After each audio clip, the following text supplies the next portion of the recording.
पद से आप अलग हो रहे हैं? नहीं, आज की बात नहीं है ये तब हुआ जबकि ये राज्यसभा की मेंबर्स की घोषणा की गई।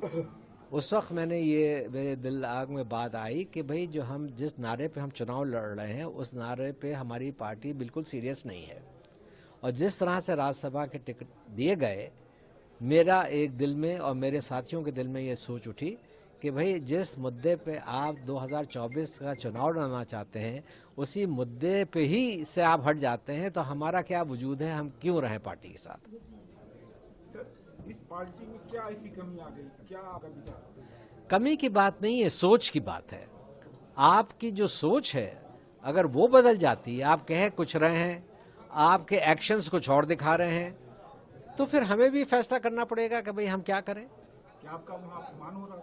क्या आपकी इज्जत नहीं हो रही थी? नहीं, ऐसा कुछ नहीं है। मुझे इज्जत भी दी, मुझे सम्मान भी दिया, मगर मुझे अकेला सम्मान नहीं चाहिए। मैं अकेला चुनाव में नहीं उतर सकता।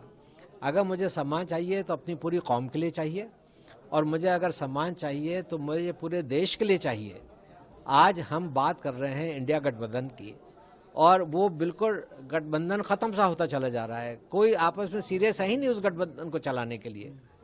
तो ये राजनीति आज इस मोड़ पे पहुंच गई है कि हम जैसे लोग, हमने हमेशा राजनीति ईमानदारी और सच्चाई के साथ की, अब घुटन सी महसूस हो रही है। पहले जैसी सपा नहीं थी?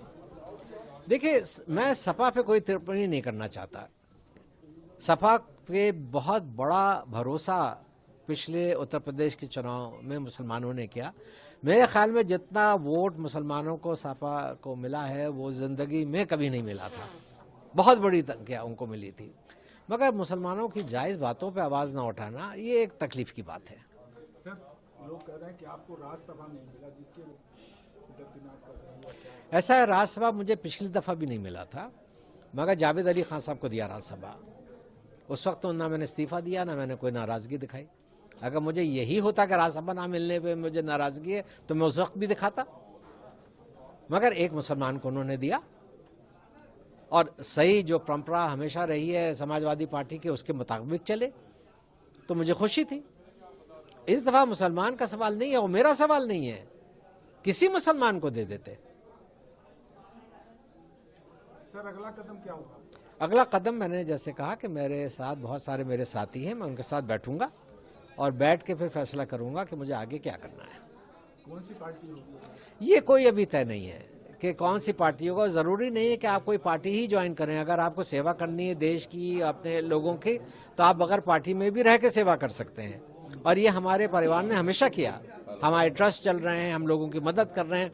हम कभी हिंदू मुसलमान नहीं देखते, जो ज़रूरतमंद आता है उसकी मदद करते हैं। ये एक परंपरा हमारी चली आ रही है, वो चलती रहेगी। अब राजनीति में हमें सोच के कदम उठाएंगे कि बार बार हम इधर से उधर से नहीं कूद सकते।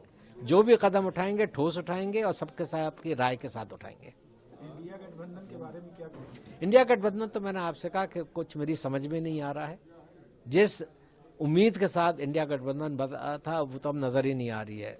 मुस्तकिल जयंत चौधरी ने छोड़ दिया, नीतीश कुमार जी ने छोड़ दिया, जिन्होंने शुरुआत की थी इंडिया गठबंधन की। वहाँ हमारे अशोक चव्हाण साहब ने महाराष्ट्र से छोड़ दिया। कुछ चर्चाएं चल रही हैं कमलनाथ साहब के बारे में भी, मुझे नहीं मालूम उसमें कितनी सच्चाई है या नहीं है। और आपस में जब इन लोगों से बात होती है तो ये आम आदमी पार्टी का बयान आता है कि हम 13 की 13 सीटें लड़ेंगे पंजाब में, हम 7 की 7 सीटें लड़ेंगे दिल्ली में। तो इंडिया गठबंधन का कहाँ कोई सीरियसनेस है। गठबंधन तो होता कि आप मिल के लड़िए, छोड़िए कुछ सीटें, आपस में जुड़िए और मिल के लड़िए, वो मुझे नहीं नजर आ रहा। नहीं, देखिए, मुझे कोई ज़ाती दुश्मनी तो अखिलेश जी से नहीं है ना। मुझे उन्होंने, जब भी मैं उनसे मिला, उन्होंने मुझे सम्मान दिया। ये अलग बात है कि बहुत सारी बातें मेरी सुनी और बहुत सारी बातें नहीं सुनी। मगर आज तकलीफ मुझे ये है कि जिस बड़े मुद्दे पे हम चुनाव लड़ रहे थे, अखिलेश जी उससे दूर हट गए।